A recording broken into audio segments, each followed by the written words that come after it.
Board university మంచి భవిష్యత్తు కోసం తెలుగు విద్యార్థులు ఇష్టపడే యూనివర్సిటీ.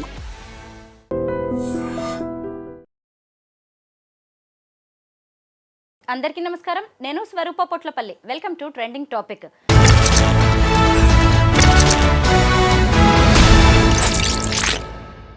బెట్టింగ్ యాప్స్ ప్రమోటర్స్ బెండు తీస్తున్నారు పోలీసులు.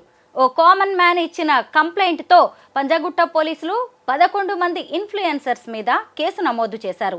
ఇప్పుడు ఆ లిస్ట్లో యాక్ట్రెస్ మంచు లక్ష్మి కూడా చేరిపోయారు. ఆమె ఒక బెట్టింగ్ యాప్ను ప్రమోట్ చేస్తున్న వీడియో నెట్టింట హల్చల్ అవుతోంది. ప్రస్తుతం నాతో పాటు సీనియర్ అడ్వకేట్ లక్ష్మీ కట్టా గారు ఉన్నారు. మరి మంచు లక్ష్మీ ప్రసన్నను కూడా పోలీసులు అరెస్ట్ చేస్తారా? ఆమె మీద కూడా కేసు నమోదు చేసే అవకాశం ఉందా? అసలు ఈ బెట్టింగ్ యాప్స్ను ప్రమోట్ చేయడం అనేది ఎక్కడి వరకు వెళ్తోంది? చట్టాలు ఏం చెబుతున్నాయి? వీటన్నిటి గురించి లక్ష్మి గారిని అడిగి తెలుసుకుందాం. నమస్తే లక్ష్మి గారు. చూసారు కదా మంచు లక్ష్మి ప్రమోట్ చేస్తున్న వీడియోని? చూశారు. అయితే ఆ వీడియోలో ఆమె చెప్తుంది మనీ ఎర్న్ చేయడానికి ఇదో మంచి ప్లాట్ఫామ్ అని. అయితే మిగతా వాళ్ళలాగే ఈమె మీద కూడా కేసు బుక్ చేసే ఛాన్స్ ఉంటుందంటారా?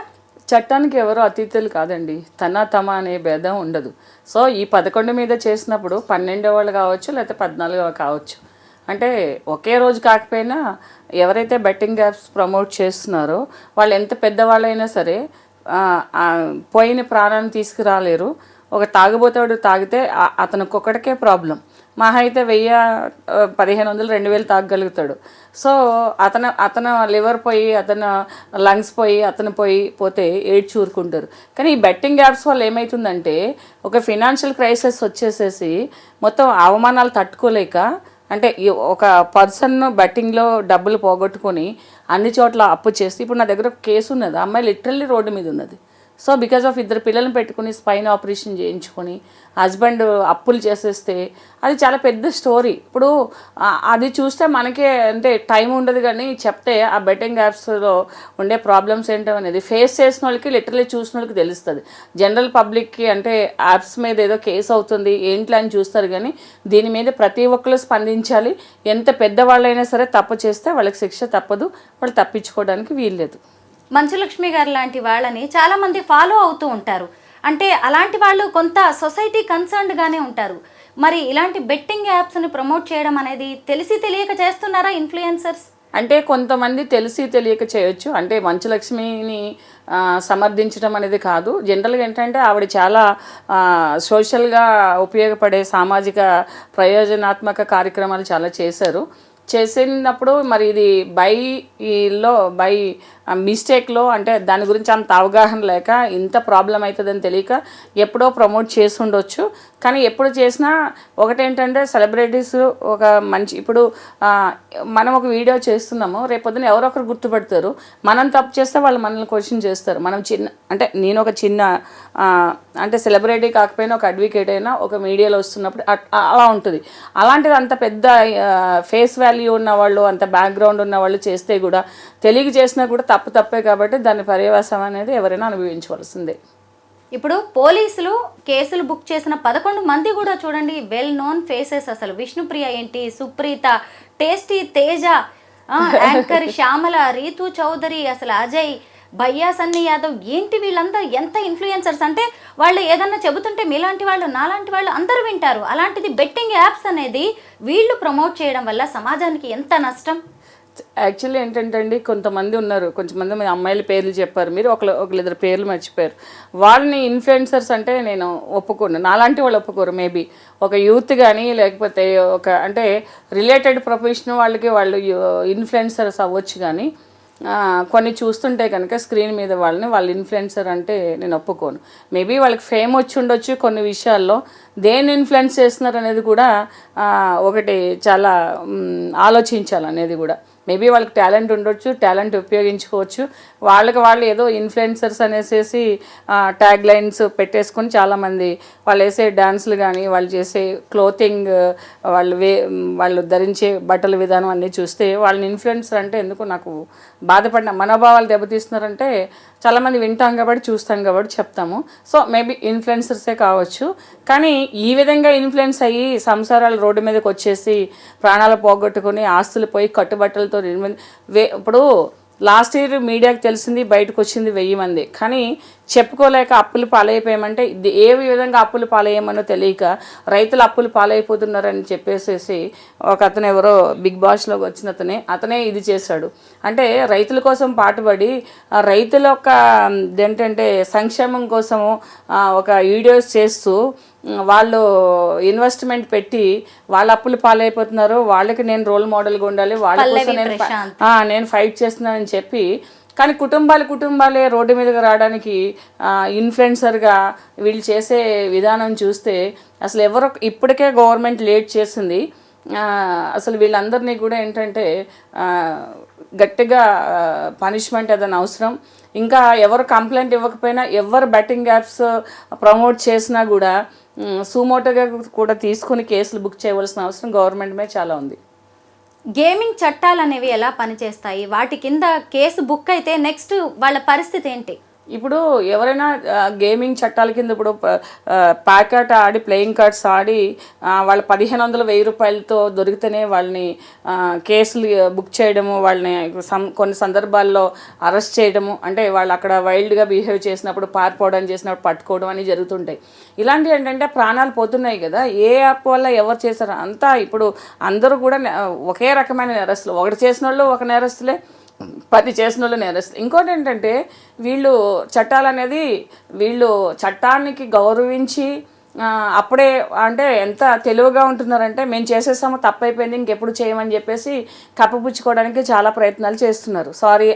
సారీ అనే ఒక మాటతో నేరాలు అనేవి కప్పపుచ్చుకోవాలంటే ప్రతి ఒక్కళ్ళు అసలు కోర్టులు ఉండొద్దు, అడ్వకేట్స్ ఉండొద్దు, పోలీస్ డిపార్ట్మెంట్ కూడా ఉండకూడదు. ఏదైనా తప్పు చేస్తే సారీ అని చెప్పేస్తే కూడా మీ స్వలాభం కోసము, మీ వ్యక్తిగత ప్రయోజనాల కోసము, మీ లావిష్నెస్ కోసము మీరు కష్టపడి వర్క్ చేసుకుని దానికి రెమ్యునేషన్ ఉంటే పర్వాలేదు.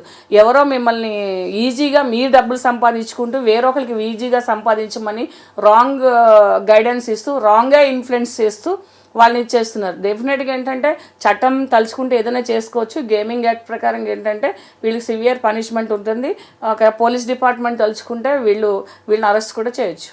లక్ష్మి గారు, ఒక్క సామాన్యుడు, ఒక కామన్ మ్యాన్ ఇచ్చిన ఫిర్యాదుతో ఒకే పోలీస్ స్టేషన్లో 11 కేసులు బుక్ అయ్యాయంటే అసలు మన దేశవ్యాప్తంగా ఉన్న సామాన్య జనం రెస్పాండ్ అయితే ఇంకెంతమంది మీద కేసులు బుక్ అయ్యే ఛాన్స్ ఉంటుందో చూడండి. ఎప్పుడు మనం చెప్తూ ఉంటామండి మన వీడియోస్ ద్వారా, అంటే లిటరసీ అనేది డెవలప్ చేయాలనేది మనం వీడియోస్ చేస్తాం. అంటే ఒక సబ్జెక్ట్ గురించి కానీ, ఒక ప్రాబ్లం గురించి కానీ ఎడ్యుకేషన్ ఉండాలి. Education in the sense not only book is knowledge. Education means ఏదైనా ఒక దాని మీద రెస్పాండ్ అవ్వటం అనేది. ఎప్పుడు కామన్ మెన్సే ఒక రిజల్యూషన్స్ తీసుకొస్తారు, రెవల్యూషన్ తీసుకొస్తారు, ఒక సివిలైజేషన్ డెవలప్మెంట్కి కూడా వీళ్ళే కారణం అవుతారు, కామన్ మెన్. ఎందుకంటే గొప్ప వాళ్ళకి ఇలాంటి విషయాల మీద ఎవరో చచ్చిపోయారు, ఎవరో రోడ్డు మీదకి వచ్చేసారు, ఎవరో నాశనం అయిపోతున్నారు సమాజం అనే దాని మీద వాళ్ళకి దృష్టి పెట్టడానికి అంత టైం ఉండదు. ఎందుకంటే వాళ్ళ కెరియర్, వాళ్ళ బిజినెస్లు, వాళ్ళు ఫైనాన్షియల్ ఇది వాళ్ళు చూసుకోవడం ఉంటుంది. కానీ కామన్ మ్యాన్ గురించి పట్టించుకుని సొసైటీలో ఏం జరుగుతుందనే తీరిక వాళ్ళకి ఎక్కడ ఉంటుందండి? మీరు ఏ చరిత్రలో ఏ ఇష్యూ చూడండి కామన్ మ్యాన్ వల్ల వస్తుంది. So hats up to them. ఎందుకంటే అందరూ రెస్పాండ్ అవ్వాలి, ఒక సోషల్ రెస్పాన్సిబిలిటీ తీసుకుని ఇలాంటి ఇష్యూస్ మీద. అంటే నేను చెప్తా, కొంతమంది రీల్స్ మీద కూడా, కొంతమంది చేసే వీడియోస్ మీద కూడా, యూట్యూబ్లో కూడా ఇలాంటి ఫర్దర్గా రిస్ట్రిక్షన్స్ వస్తే సమాజం కొంత బాగుపడుతుంది. టీఎస్ఆర్టీసీ ఎండీగా ఉన్న సీనియర్ ఐపీఎస్ అధికారి విసి సజ్జనార్ గారు ఈ బెట్టింగ్ యాప్స్ మీద ట్వీట్స్ చేసే వరకు కూడా ఎవరు పట్టించుకోలేదు. చూసారా, ముందుగా లోకల్ బాయ్ నాని అనే అబ్బాయి మీద ఆయన రెస్పాండ్ అయ్యారు. ఆ తర్వాత భయ్యా సన్నీ యాదవ్, ఆ తర్వాత చూసినప్పుడు హర్ష సాయి అనే వాళ్ళ మీద ఆయన ట్వీట్స్ చేసి సంబంధిత పోలీసులకి, ఆ స్టేట్స్ పోలీసులకు కూడా ఆయన ట్యాగ్ చేయడం అనేది జరిగింది. అంటే ఒక ఐపీఎస్ ఆఫీసర్ రెస్పాండ్ అయ్యే వరకు కూడా మనం అందరం కూడా ఏం చేస్తున్నాం చెప్పాలంటే పోలీస్ వ్యవస్థ అనేది కొన్ని సందర్భాల్లో ఎట్లా అనిపిస్తుందంటే, నేను బీయింగ్ ఏ అడ్వకేట్ నేను దాదాపు 150-200 పోలీస్ స్టేషన్స్ నేను చూశాను. అంటే ఒక్కొక్కసారి ఏమనిపిస్తుందంటే ఈ సొసైటీలో ఇలాంటి వాళ్ళు ఎందుకు బతుకుతారో అనిపిస్తుంది. అంటే ఒక రెస్పాన్సిబుల్ పొజిషన్లో ఉండి వాళ్ళ రెస్పాన్సిబిలిటీ తీసుకునే విధానం ఏదైతే ఉంటుందో అది చాలా అసహ్యం వేస్తుంటుంది కొంతమంది వ్యక్తిగతంగా, నేను డిపార్ట్మెంట్ అని కాదు. సో లోకల్ వాళ్ళు రెస్పాండ్ అయ్యి పెద్దవాళ్ళకి చూపించవలసిన దీంట్లో ఒక ఐఏఎస్ ఐపీఎస్ ర్యాంక్ వాళ్ళు పట్టించుకుంటేనే కానీ దాని గురించి యాక్షన్ తీసుకునే పరిస్థితులు లేని పోలీస్ స్టేషన్స్ ఇవన్నీ కూడా. వీళ్ళందరూ ఏంటంటే పబ్లిక్ వస్తారు, కంప్లైంట్ ఇస్తారు, మీరు తర్వాత రండి అంటారు, లేకపోతే ఎక్కడైనా గొడవ అయితే వెళ్ళిపోతారు. ఇలాంటి జరుగుతున్న చట్టం పరిధిలో ఉన్న వాటిలో అసలు లోకల్గా జరిగే ఇలాంటి యాప్స్ ఇవన్నీ కూడా లోకల్ పోలీస్ స్టేషన్ నుంచి స్టార్ట్ అవ్వాలి. అంటే ఎవరో ఇవ్వకపోయినా ఒక కామన్ మ్యాన్కి తెలిసినట్టు ఒక పోలీస్ డిపార్ట్మెంట్కి ఎందుకు తెలియదు? ఏరియా పోలీస్ స్టేషన్లో ఎంతమంది ఉంటారు, బెట్టింగ్ యాప్స్ ఎంతమంది చేస్తారు, కుర్రోళ్ళు ఎక్కడెక్కడ గ్యాదర్ అవుతున్నారు, గాంజా ఎవరు తాగుతున్నారు. ఇప్పుడు అప్పట్లో టీజింగ్ ఉండేది, ఇప్పుడు టీజింగ్ లేదు. సో దీని మీదైనా దృష్టి పెట్టాలి కదా. ఏం ఆడుతున్నారు, ఫోన్ తీసుకున్నారు, కొంచెం అనేది లోకల్ పోలీస్ వ్యవస్థ అనేది కొంచెం స్పీడప్ చేసి కొంచెం టెక్నికల్గా ఎక్కువ వర్కౌట్ చేసి యూత్ మీద కాన్సన్ట్రేట్ చేస్తే ఈ యాప్స్ అనేవి ఏది కూడా ఇలాంటి యాప్స్ లాంటివన్నీ ఇల్లీగల్ యాక్టివిటీస్ అనేది యూత్ నుంచి జరిగేవి కొంచెం ఇది చేయొచ్చు. ఇప్పుడు చూడండి, ఈ బెట్టింగ్ యాప్స్ అన్ని ప్రమోట్ చేసిన వాళ్ళందరూ యూతే కదా, వీళ్ళందరూ చిన్నపిల్లలే కదా. వీళ్ళు ఇన్ఫ్లుయెన్సర్ ఏంటండి? నాకు అర్థం కాదు. దేనికి ఇన్ఫ్లుయెన్స్ అంటే ఒక దాంట్లో నువ్వు వచ్చేసినంతనే మరి రెండోది వెంటనే దాన్ని ట్రాక్ తప్పేసేసి నీకు ఒక ఇన్ఫ్లుయెన్స్ ఉంది అని పేరు పెట్టారు కాబట్టి నువ్వు రాంగ్ సైడ్ వెళ్ళిపోయేసి అవన్నీ ప్రమోట్ చేసేస్తారు. అంటే మేము ఇన్ఫ్లుయెన్సర్ కాబట్టి మేము ఏం చెప్పినా పబ్లిక్ వినేసి ఎదవలు అయిపోయి దాన్ని ఫాలో అయిపోతారని మీరు చేసేస్తారా? అంటే మీకు రెస్పాన్సిబిలిటీ లేదా? ఒక ఇన్ఫ్లుయెన్సర్ అనే వాళ్ళకి ఎంత రెస్పాన్సిబిలిటీ ఉండాలి? సో దట్ ఏంటంటే ఒక ఐఏఎస్ ఆఫీసర్ ర్యాంక్లో ఉండే వాళ్ళ వరకు రెస్పాండ్ అయ్యే వరకు లోకల్ పోలీస్ వ్యవస్థ రెస్పాండ్ కాలేదంటే లోకల్ ఏరియాలో పోలీస్ స్టేషన్లో అంటే SI/CA స్టేజ్లో నుంచి ఎంత స్పీడ్గా ఎంత బాధ్యతాయుతంగా ఉండాలనేది తెలుస్తుంది. నిజానికి సివిల్ పోలీసులకు ఇవన్నీ పట్టించుకునే తీరిక ఉండదు. వాళ్ళ కేసుల్లోనే వాళ్ళు మునిగి తేలుతూ ఉంటారు. వీటన్నిటిని చూడాల్సింది ఎక్కువగా సైబర్ పోలీసులు లాంటి వాళ్ళు. ఇప్పుడు జనరల్గా ఏంటంటే సైబర్ పోలీస్ అనేది 50% తెలియదండి.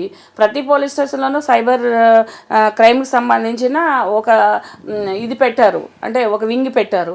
ఆ వింగ్ జనరల్గా ఏంటంటే కొంచెం నాలెడ్జ్ ఉన్న వాళ్ళకి, చదివిన వాళ్ళకి సైబర్ పోలీస్ అంటారు. కానీ ఏదైనా ఈ సైబర్ పోలీస్ ఇష్యూ జరిగినప్పుడు లోకల్ పోలీస్ స్టేషన్కి వెళ్తారు. లోకల్ పోలీస్ స్టేషన్ వెళ్ళినప్పుడు ఇది మా పరిధిలోకి రాదు, సైబర్ పోలీస్ స్టేషన్కి వెళ్ళాలని వాళ్ళు గైడ్ చేస్తారు.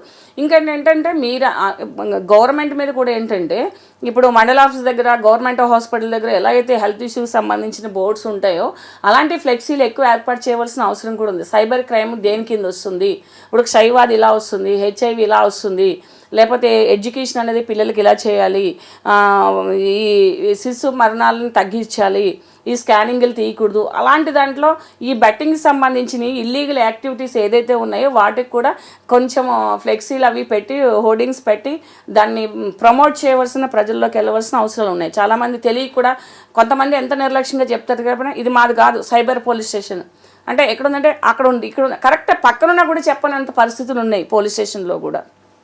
అలాంటి దాంట్లో మరి న్యాయం ఎలా జరుగుతుంది? ఎందుకంటే సివిల్ పోలీసులు వాళ్ళకి చాలా ములుగు తేలుతారంటే ఇది part and parcel of the క్రైమే కదండి. ఆ క్రైమ్ కన్సర్న్ పోలీస్ స్టేషన్కి, కన్సర్న్ పర్సన్కి ఎంటెస్ట్ చేయవలసిన రెస్పాన్సిబిలిటీ కూడా లోకల్ పోలీస్ స్టేషన్లో ఉంటుంది.